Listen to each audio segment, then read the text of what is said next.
Good morning. Bolstering partnership with Korea's second largest trading partner. Day 2 of the special summit between Korea and the Association of Southeast Asian Nations. The CIA director gives a rare news conference admitting mistakes were made but defending the agency's handling of torture during the George W. Bush administration. The drama is off track from the traditional Korean drama formula but skyrockets in popularity. So what is the secret to its success? The earthy flavor of Cheonggukjang, or rich soybean paste. Matthew Chung stirs up a mix that will make you empty that rice bowl. On Korea Today, Friday, December 12, 2014. From Arirang News, this is Korea Today. And a great Friday morning. Thank you for joining us on Korea Today. I'm Kim Myung alongside Ju and Kim In-jung. Thank you for tuning in. And starting today, the free trade agreement that Korea signed with Australia goes into effect, and this is going to affect 84% of Korea's imports from down under.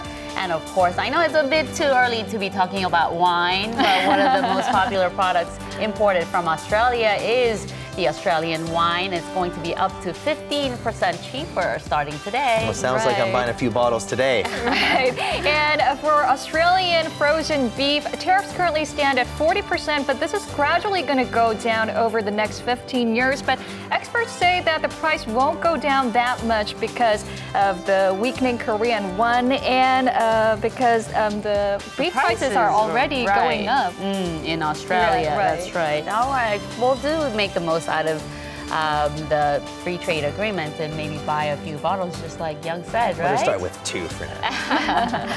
All right, we are going to begin this morning down in the southeastern port city of Busan, where the second and last day of the Korea-ASEAN Commemorative Summit meeting is underway.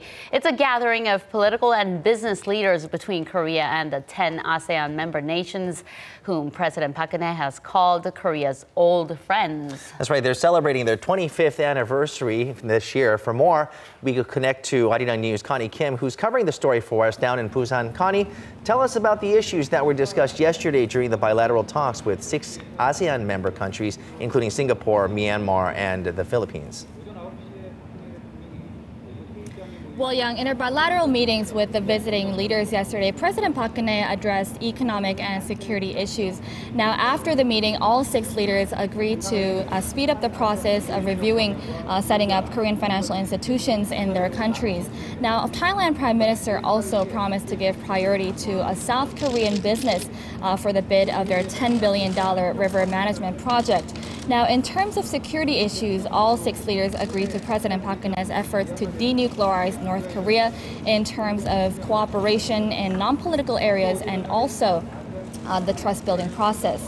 In addition, President Park and ASEAN also promised to support Laos to expand development aid and also give the Philippines help recovery after their typhoon damages. That's right. The Philippines are still recovering Haiyan last year and also this big one this time around. Now, Connie, can you give us a rundown of the events for today? Well, President Park and ASEAN and the visiting leaders will be arriving at Bexco in about 2 hours, which is the actual venue of the summit. Now here, before sitting down for their multilateral talks, they will take a group photo. Now the meeting is composed of 2 sessions. In the first session, they will discuss about liberalizing the free trade agreement between Korea and ASEAN. Now, Young, this is something that President Park and ASEAN also pointed out during the CEO summit yesterday, where she said the trade pact between Korea and ASEAN currently lacks efficiency when compared to Korea's other FTAs. Now, in the second session, the leaders will also discuss about the global issues such as tackling climate change. Now, afterwards, they will head over to Nurimaru, which was the summit for the 2005 APEC summit. Now, after having their luncheon there, they will head over back to Bexco for a joint press conference where it will be held with President Park and ASEAN and the President of Myanmar, the current chair of ASEAN. Now here President Park is expected to announce a joint statement containing the vision of Korea and ASEAN's strategic partnership, and that will wrap up the 2-day summit.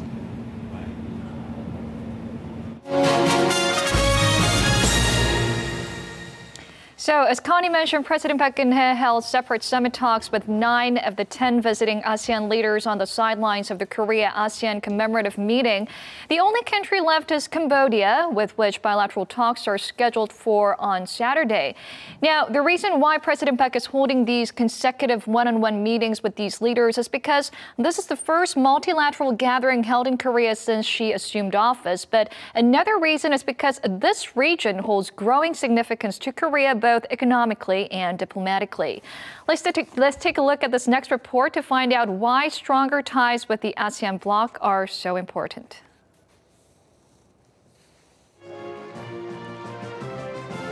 The ASEAN-Korea Commemorative Summit is being held under the theme Building Trust and Bringing Happiness.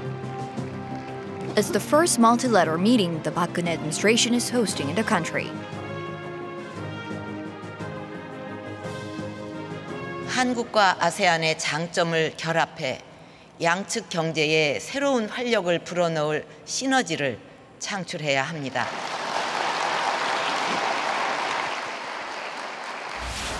Prior to the special summit scheduled for today, President Park has been holding relay bilateral talks with ASEAN leaders since Tuesday.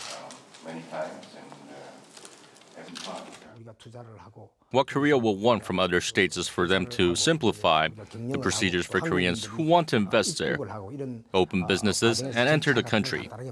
For the ASEAN countries, they will want more aid, economic cooperation, and investment. Yesterday, starting with Myanmar's President Misaeng, she met with 6 ASEAN leaders respectively. Among the ASEAN states, many Korean businesses are operating in Myanmar and Indonesia. This summit is expected to provide a platform that will lead to the resumption of free trade talks between Korea and Indonesia. Indonesia has always been an important country in ASEAN in terms of the population, its size, and its natural resources. Recently, the new president in office has been gaining much popularity, while also facing opposition, as he's different from his elite predecessors. The major challenge for Indonesia will be whether it can achieve stable economic development along with solid democratization. President Park has also met with the leader of Laos, a country that has taken much interest in Korea's rural reform program known as 새마을 운동. She also met with the leaders of Thailand and the Philippines and discussed expanding bilateral cooperation in the agricultural sector. China and Japan face a lot of conflicts with numerous ASEAN countries in terms of their shared history. Korea doesn't have that baggage, and the Korean wave is contributing to bolstering the partnership with ASEAN nations. Also, countries like Cambodia and Laos are recipients of Korean official development assistance. So there's ample possibility for relations to further strengthen in the future. It was not only the heads of the state, but also the leaders of Korean and ASEAN businesses who attended a CEO summit. ASEAN is one of Korea's major trading partners. Last year, the trading volume reached over $135 billion, Korea's second largest.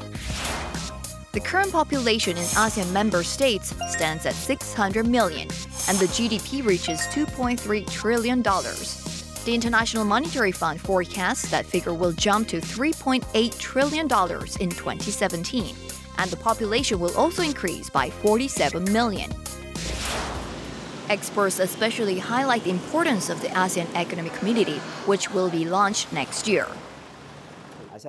Even if it's launched next year, the ASEAN Economic Community cannot be like the European Union right away. It would be in an interim stage, still work in progress.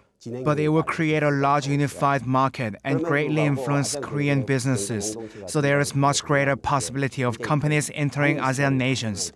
And businesses that are already there will likely recognize their production bases.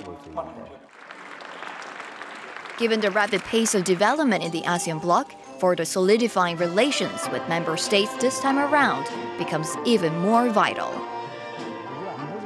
South Korea and ASEAN are not only important partners when it comes to the economy, but also in the fields of diplomacy and security. ASEAN has diplomatic relations with both South and North Korea.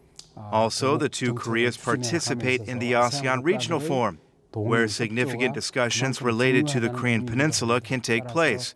So receiving cooperation from ASEAN members is crucial in implementing Seoul's policies toward the North.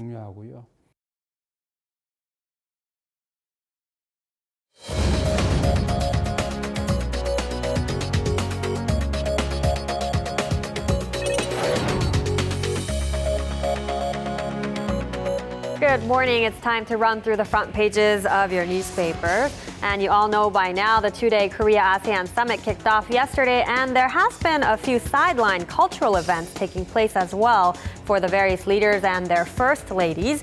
We'll briefly take a look at this image on Joseonilbo. And the picture is called ASEAN Leaders Attend Exhibition on Korean Traditional Arts and Crafts. So this is before President Park and ASEAN hosted a welcoming dinner last night for the ASEAN leaders.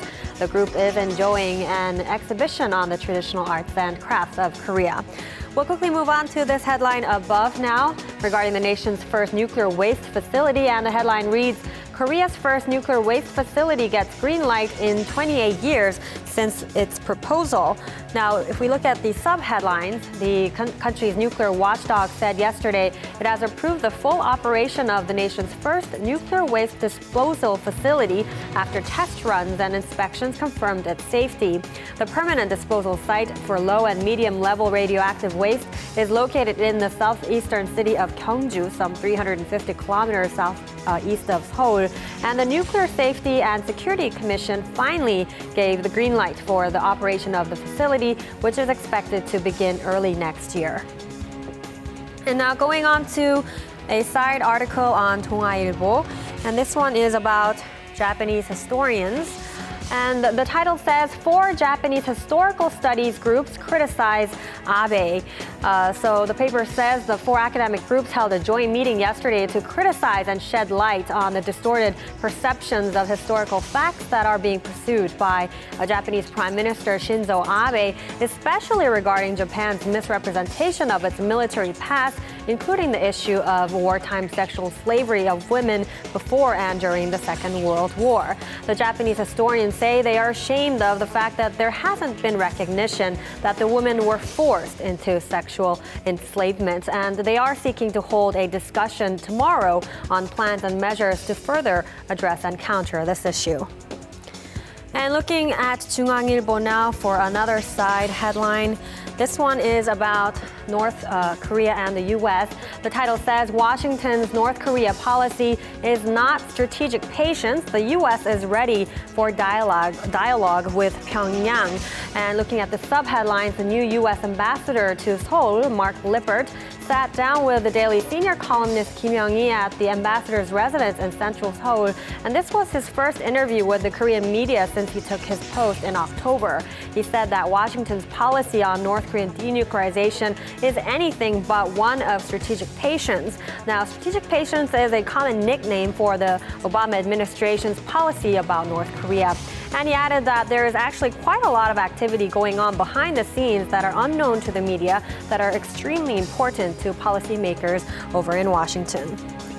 And looking finally at some business news, onto the Mail Business newspaper here. The article is called Reining in Third, Fourth Generation of Conglomerate Families, Concerns Over Threat to Group Image. Now, I talked about the nut return incident yesterday involving former vice chairman of Korean Air Cho Hyun-ah, the daughter of the group's chairman. Well, it seems that lately quite a few chaebols or Korean conglomerates' young owners have been tarnishing their group's image as a whole with their individual behavior.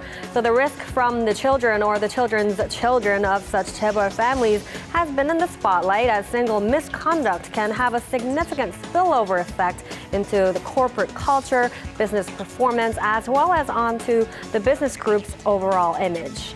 So business circles have set out to control and regulate these individual moves on their family members. And that was a look at our local headlines for this Friday, and following are the stock numbers from Thursday.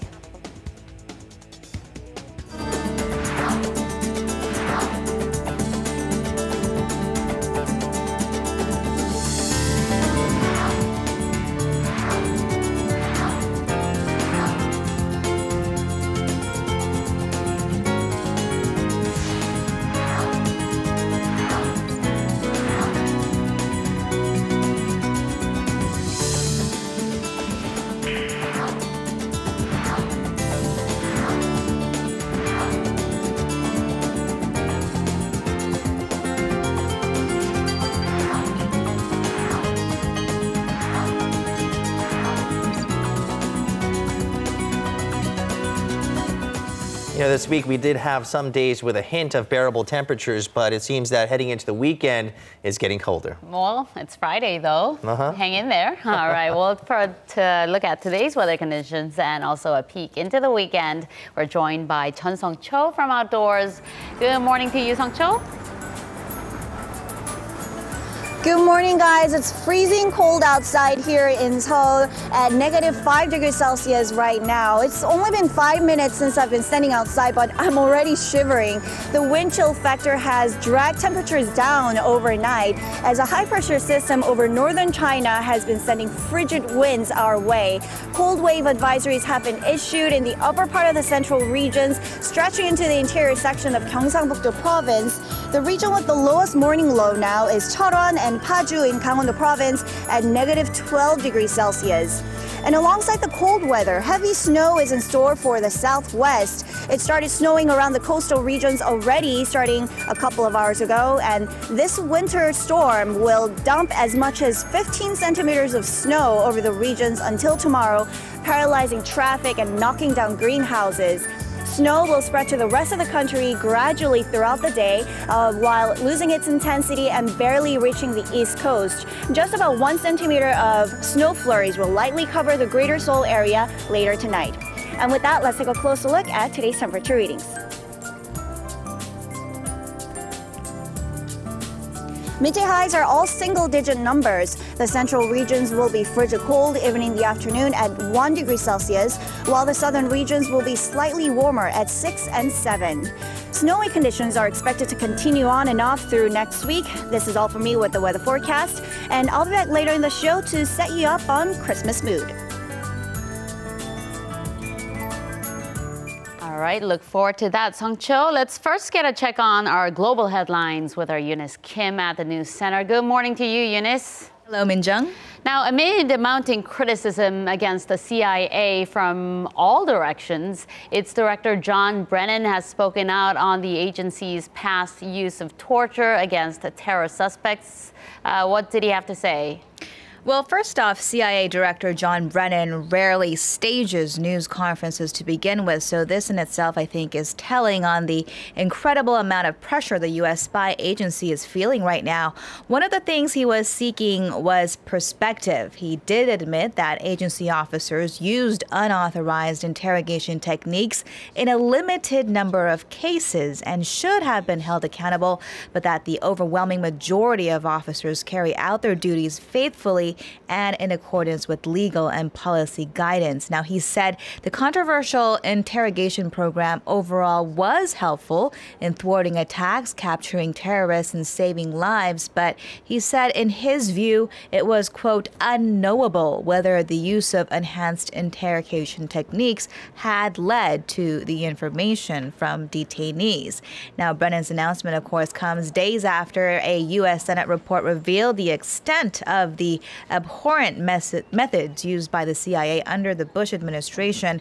Brennan was a senior official when that controversial program was in place, and despite growing calls, the U.S. Justice Department has said it will not pursue criminal charges, saying that there simply was not enough evidence to prosecute. Meanwhile, in Afghanistan, the U.S. military has closed its last detention facility and transferred its prisoners to Afghan custody, marking an end to America's war on terrorism there. But the day was marked with violence as well. In the capital of Kabul, at a French-run high school, a teenager detonated himself during a play condemning suicide attacks. The auditorium had been packed for the event at the French Cultural Center. Kabul police said at least one German was killed and 20 others injured in that strike. And hours earlier, 6 Afghan soldiers were killed, 11 others wounded when a bus was attacked in the outskirts of the city. Now, in Hong Kong, for the first time in nearly 11 weeks, the streets at the heart of the city's financial center are now open to traffic. Open to traffic after a day of clearing those major roadways that look like roadways again. It may have been a tense day, but thankfully not a violent one, unlike what we had seen in Mongkok 2 weeks ago, where you'll remember police action had triggered several nights of violent clashes. Now, some 7,000 police officers are said to have deployed throughout the day Thursday to remove barricades and clear out that main protest site in Admiralty, which of course had been so symbolic of this so-named umbrella movement. Now, with it is the understanding that it's the end to at least this chapter of the pro-democracy demonstrations after 75 days. Police did say they arrested 209 people throughout the day Thursday for obstructing police officers and unlawful assembly. By evening, traffic was back in Admiralty near the government headquarters. Demonstrators did vow, though, to continue their protests through other forms of civil disobedience to win their demand for free elections in the territory's next leadership election in 2017. So Minjang off the streets, but still clamping down for the long haul, it seems. Looks like it. All right. Thank you, Eunice, for that. Sure thing. Now, everyone's talking about this drama, Misaeng, and we have to find out why. Still ahead, it comes with no big-name Hallyu stars and no heart-wrenching romance, but Misaeng has seen skyrocketing popularity with its close-up on the life of office workers in Korea. So what's the secret formula that has made this possible? Denny Hong breaks it down for us, so stay tuned.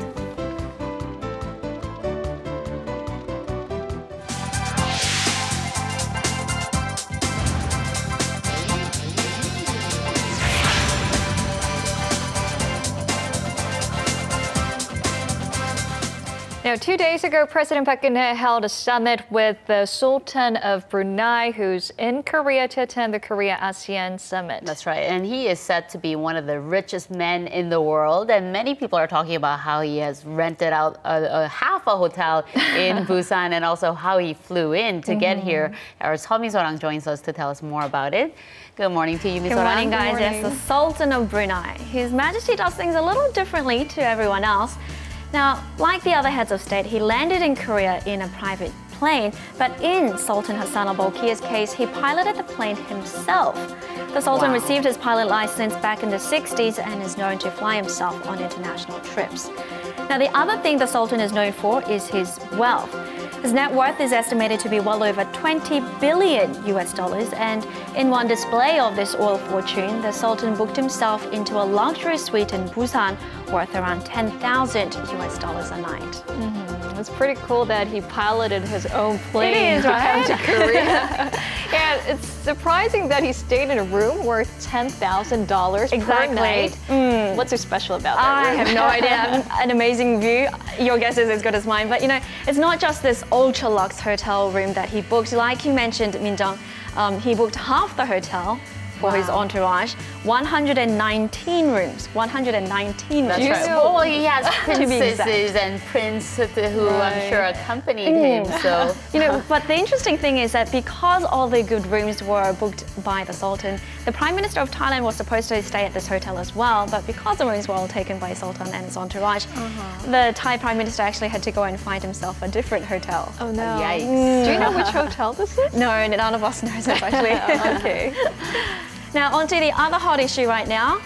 More bad news, I'm afraid, for the smokers in Korea. The Health Ministry announced yesterday that starting next year, so less than 20 days from now on, smoking will be banned from all restaurants across the country, regardless of their size. Now, up until now, the smaller restaurants under 100 square meters were exempt from this regulation.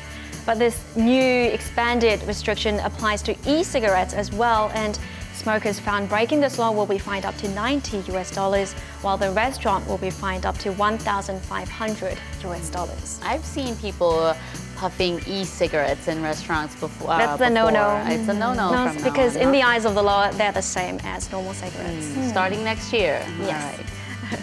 Now, wrapping up, the Korean scientists have made a pivotal development in electrochromic smart glass technology. Now, what these glasses are, you might have seen them in fancy high-tech buildings, but normally the glass is transparent, But when you apply an electric current to it, the glass changes translucency and goes dark like this. Now, the existing glass panel products, they take several seconds to go from one state to another, even several minutes. But scientists at the Korea Electronics and Telecommunications Research Institute have brought this response time down to milliseconds. So you apply electric stimulus and the glass will go from clear to dark in less than 0.1 second. Wow, interesting. Very amazing. And you know, the thing about this is it's like having a curtain within a glass. So it has applications in conserving energy in summer and winter as well. All right, neat stuff. Thank you so much, Misaeng. You're welcome. Thank you. All right, we did talk about Rudolph the Red-Nosed Tayo buses in the past. And we've seen these Tayo buses on the streets in Seoul for a couple of months, but now it's ready for the Christmas season. Let's go over to our Songcho to find out more. Songcho, back to you. All right, so if you live in Korea and if you have kids, you'll instantly recognize this guy right here. It's the famous Tayo bus with from the cartoon series, Tayo the Little Bus, with an extra touch of Christmas decorations, as you can see. So since March this year, the Seoul Metropolitan City Government started operating Tayo buses alongside regular city buses. And now that we're just 13 days away from Christmas, they've had a makeover like Rudolph the Red-Nosed Reindeer, and he's got everything he needs. So those are the antlers, a pair of antlers near the rooftop popping out. And here is the red nose, of course, you can't forget it. And then the highlight, the moving eyes with LED lights installed to display 10 different eye movements. How cute is that? Okay, so I'm gonna hop inside the bus right now and show you guys what it looks like inside. Later on, I'll be back in just a little bit.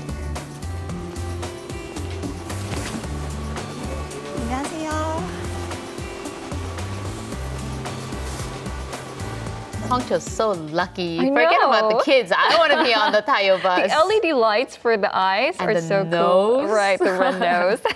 All right, still to come on Korea Today. Quintessential to the Korean dining table is doenjang, the earthy, rich taste of the country's traditional soybean paste. Going hand in hand with that is Cheonggukjang, another Korean favorite that comes with a wholesome taste and a kick to the nose. Matthew Chung will stir some up for us later in the show, so don't go away.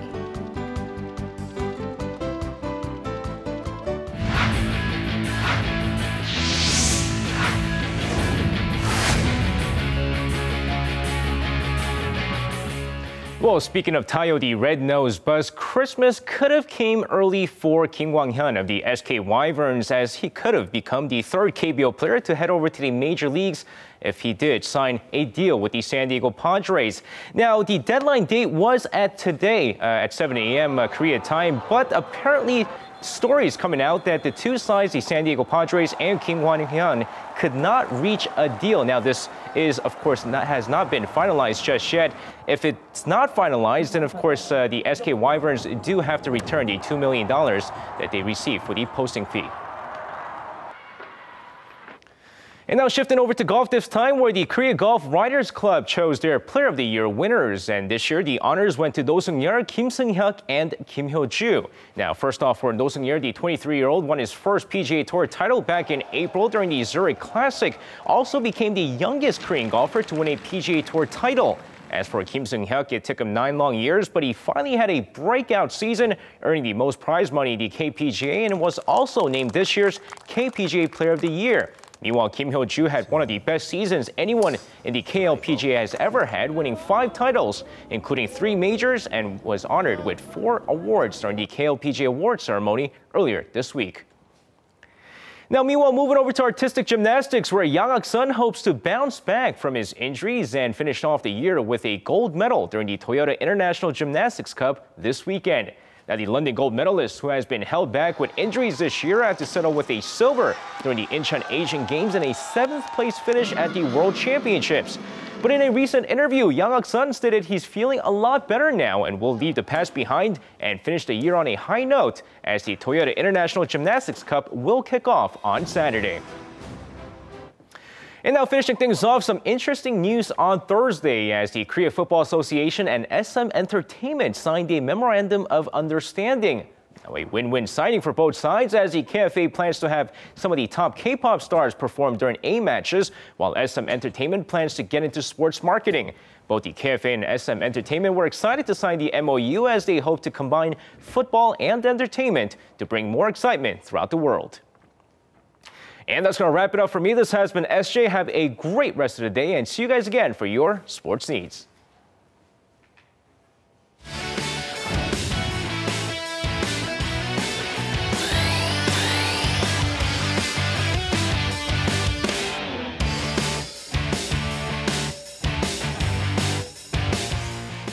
So have you seen the TV drama Misaeng? That is like the biggest hit right now. It's about basically office workers who are there every single day, and it's about the perils of office day life. And joining us How is... exciting could this be, right? Well, apparently it is very exciting. And exactly. This TV drama is a big hit these days, and we have to talk about it. Yep, that's right. We get a look at the office politics there as well. Denny Hong joins us with a look at this drama, Misaeng. Good morning. Good morning. Actually, I really do enjoy the show because, you know, it might be a little bit of a boring topic. I think that's what initially people thought, but then this has definitely proven it wrong because there is definitely a lot of drama that can occur in a real life situation. Let's take a look at the popularity of the show Misaeng.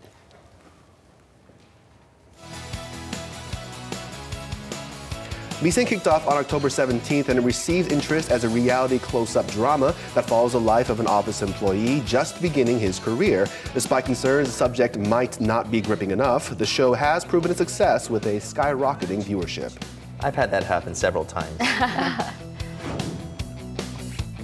With each episode, Misaeng continues to break new records. Unprecedented for a cable TV series, it has surpassed the 7% mark, surprising even the production team and the actors. 3%가 넘는다면은 출근 시간에 여의도역에서 직장인들과 프리허그를 하겠습니다. So this is a cable network, of course, that's airing this drama, and getting that up past 3% is difficult. 7% is quite a feat. Yeah. The cast had made pledges to the public saying they would carry them out if the show made it past the 3% mark. The popularity of the drama can even be spotted in everyday life. The webtoon that it's based on has been published into a book and has sold more than 1 million copies in a month, becoming a bestseller. Also, stationery, clothes, and even hangover drinks from the show are selling well.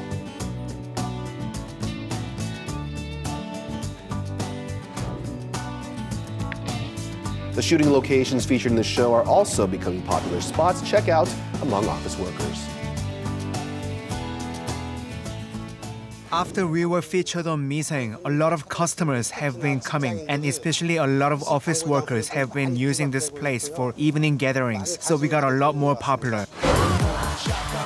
The Misaeng boom is not just in Korea, evident at Asia's largest music awards ceremony, MAMA, which was held just last week. I have heard it from my friend because she has watched the drama. Hangzhou is very beautiful. Thanks to the show's popularity, some of its cast members have been thrown into the spotlight. Kang So-ra is one of them. After initially gaining some recognition with the movie Sunny, she had not been able to make her next breakthrough. But as the smart newcomer at One International, An Young-hee in Misaeng, she is now a favorite of the crowds. 시장에 맞지도 않고 자료 조사도 제대로 안 됐다는 거 아니야? 네, 안녕하세요. 원 인터내셔널에서 파견 근무를 나온 안영희 강소라입니다. 반갑습니다. With this drama, she was able to take the stage alongside some of Hallyu's biggest names, Song Seung-hyun, Choi-woo, and Kwon Sang-woo, to present awards at the Mnet Asian Music Awards, proof that she is high in demand. And even though the show is still ongoing, China's CCTV ran a 14-minute story on it, and it is receiving increased attention from foreign media. This is leading to exports of the show as well.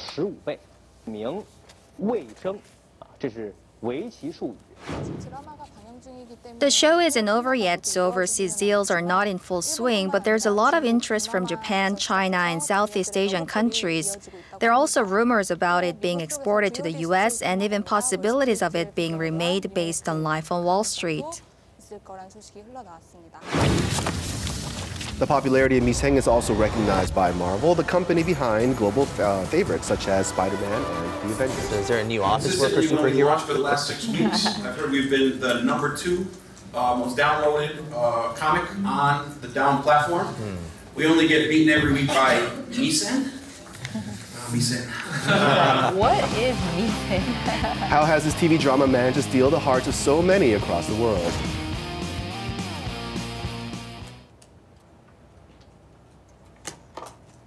The lead character, Cheonggukjang, is an office worker just starting off his career at a leading international trade company after failing to become a professional baduk player. The drama highlights how he struggles at work with nothing to impress with other than his diligence.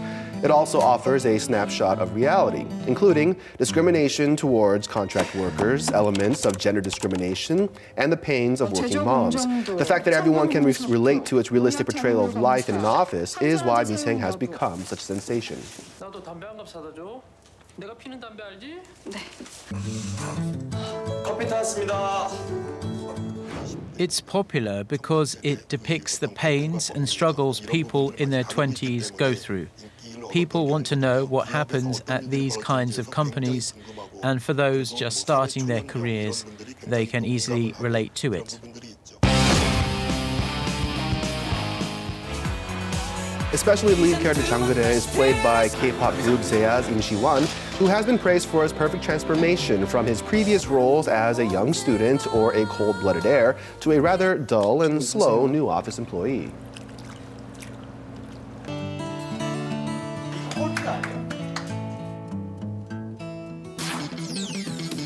His colleagues are played by Kang So-ra, Jang Baek-gi, Byun Yoo-han, and Lee Sung-min, all cast for their close resemblance and ability to act out characters from the original story. Huh.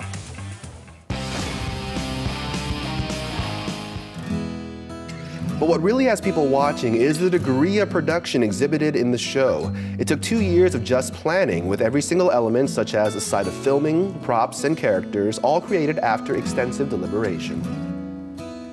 면도는 이렇게 깨끗한 거 하고 저기 다니셔야 돼요. 본사는 좀 이렇게 한국 규정에 많이 따르고요. 해외에 근무하는 사람들은 조금 지역에 따라 조금 다릅니다.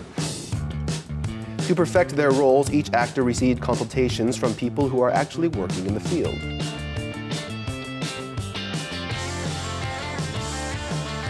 Those efforts are reflected in the show, which has become vastly popular with people across all age demographics. But there's another reason why people in the industry are dissecting the Misaeng trend. Hallyu dramas that have been popular overseas were mostly based on romance stories or the lifestyle of the super-rich chaebols, but Misaeng has managed to win over a lot of popularity from different age groups without big Hallyu names in a typical romance storyline, so that's quite different. Taking a new approach from conventional TV dramas, Misaeng has opened new doors for Korea's television industry, providing more for viewers to enjoy. I started seeing Misaeng just a couple of weeks ago, and it is very interesting. And you're just the only person who's watched an episode or two. It's really fun. Amongst us. Well, I like how each character has their own time in the spotlight as well, too. There's definitely the most focus, of course, on the Cheonggukjang character, but then it does expand out to each other new hire member of the group as well, too. But Denny, we've seen a couple of big hits when it comes to Korean drama in the past, but how is Misaeng doing when compared to those? Well, if you look at what's called the Contents Power Index, which is basically measured on buzzwords, newsfeed, social media content to see which one has, I guess, been the most talked about in the industry. Basically, this year, the biggest one would have to be My Love from the Star, which was #1 for 8 weeks. But this one is at the 6-week mark for #1 spot. And it still has 4 episodes left, so we have to kind of wait to see if it's going to break that previous record. And so it is doing very well so far. And I would also say that if you look at the transition, how it does overseas as well, obviously for the creators, they thought that the China and Japan market would do very well because of similar office politics. But as we saw, that they're thinking about at least initial talks in maybe making a remake for a Western audience, possibly about the cutthroat atmosphere of maybe Wall Street or something similar. I think that is a universal concept, new hires going into an office, trying to wet their feet and stuff like that too. So I think that transcends the Korean office politics, and so which is why it's accessible for other people around the world. All right, Denny, thank you very much for joining us and giving us your analyses on Misaeng. No problem. All right. Well, so what did you think about Tayo, the red-nosed reindeer? Well, you know, I'm pretty sure that my son is gonna. My daughter's past that age, so she says, 유치해. She thinks it's too childish, right? I like it. But my son, I think, would like to go on a ride. We still haven't, I guess, outgrown the Tayo thing. We're still in the childish era. Well, I want to jump on it too. All right, we'll go to Chun Sung-cho, who joins us from this time on board the Tayo bus. We saw her get in, and there she is. Over to you, Sung-cho. Right, I'm on board the Rudolph Tayo bus right now. Currently, as you can see, the people are boarding the bus to go on their morning commute. And currently we're on bus number 1115, passing Suyudong and going in Jamsil direction right now. And as you can see, the Santa Claus has to be the driver, of course. I can't imagine how excited kids will get when they get on the bus later on in the day. Unfortunately, we don't have any kids on board right now because it's such an early hour. But this program of incorporating the Tayo bus into the regular city bus was actually a one-month event. But because of its enormous popularity, the Seoul city government decided to extend the operation. That's how popular these buses are. And the Christmas decorations and lights will be put on as we get nearer to the Christmas day.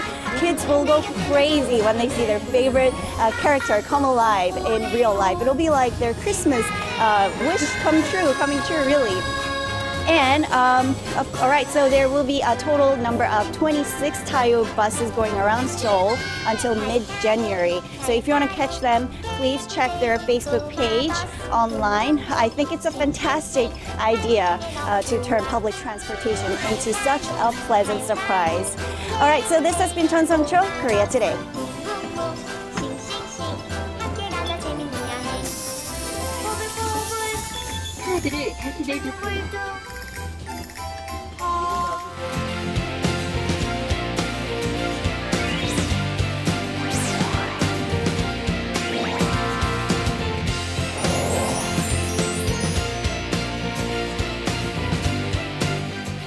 Okay, we're going to bring it home cooking style with Matthew Chung joining us this morning using one of the most traditional ingredients that money can buy here in Korea. Good morning. And you can make it at home too. Good morning. And absolutely, you're right. This is one of those things that every household either makes on their own or at least has a package of in their refrigerator. That's right. And here in Korea, we do a lot with this one particular ingredient, and that's soybeans. But it's not just the bean itself. So why don't we take a look and see how we treat the soybean and turn it into something pretty special. Which is Cheonggukjang. That's right. In the old days, one of the most important winter chores along with making kimchi was making doenjang. And this is the perfect time of the year to make some doenjang.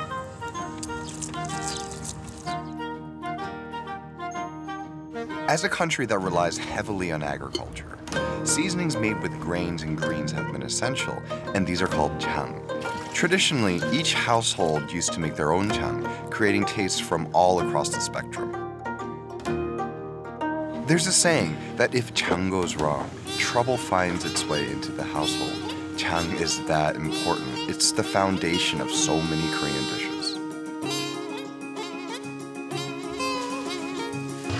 To make doenjang, first what you need is meju. It's a block of fermented soybeans. It's made after boiling soybeans for at least 5 hours and then mashing them, and then you shape them into a block. Once you add the right amount of salt water and then ferment it for long enough, it becomes doenjang. And then you can also create 간장, soy sauce. These days, though, a low-sodium doenjang called jeomjang that doesn't require any soy sauce is getting more popular. In the case of jeomjang, you add water to meju and then ferment it in an initial round. Add it to boiled barley, bay salt, and powder from chili pepper seeds in a clay pot where it sits for about a year. A lot of work goes into it, but it's said to me a healthier option with less salt content. Another thing that goes hand in hand with doenjang is Cheonggukjang. Unlike doenjang, which is fermented over a long period of time, Cheonggukjang is a speedy process, only requiring 2 or 3 days. And the great part about it is that it uses whole beans, better preserving the nutrition.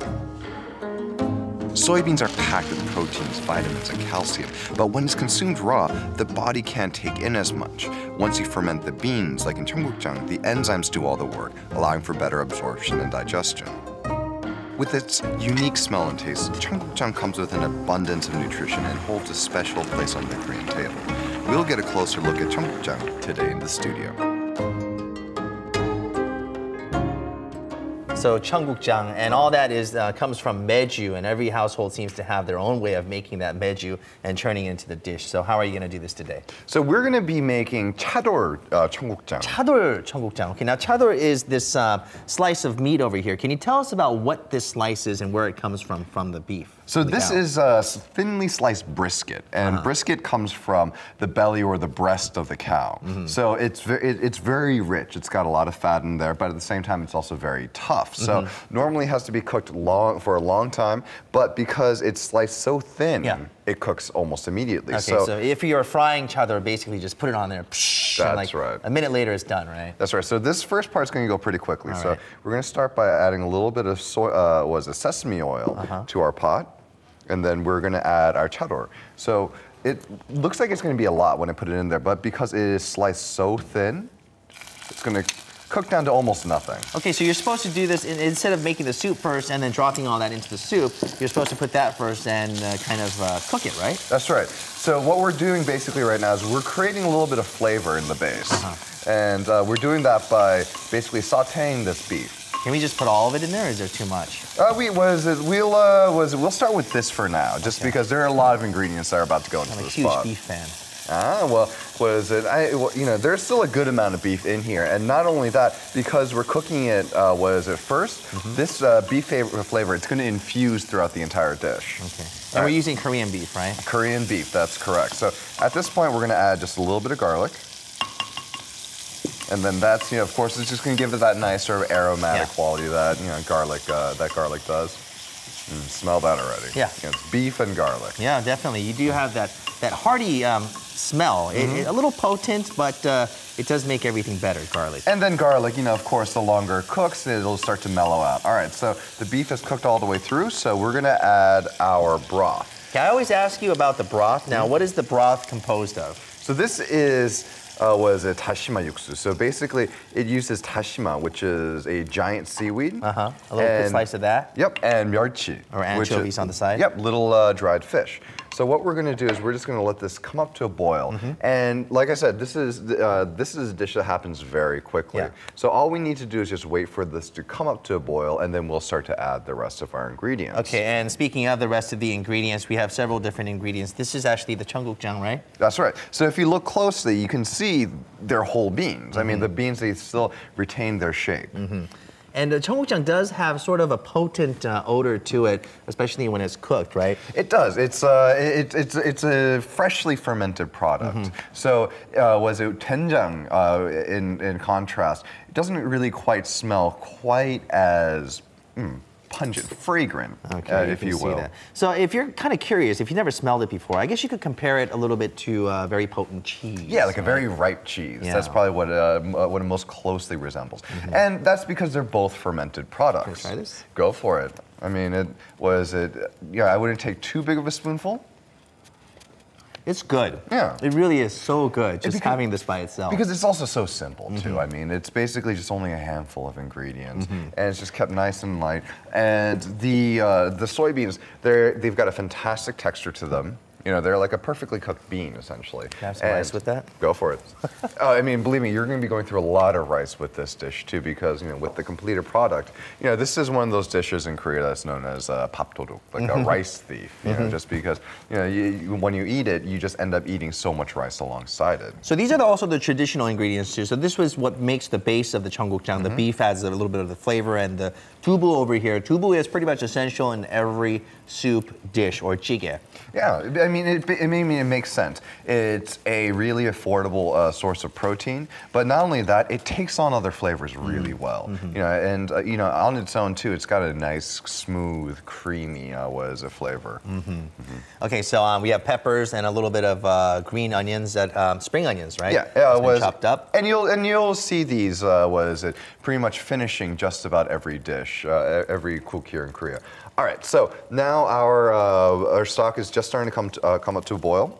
So we're gonna add our Cheonggukjang. Okay, the question is how much, Matthew? I always have to ask that question. How much Cheonggukjang do you add in there? Enough. I mean, so this is basically, it's going to come out to be about like 250 grams. Okay.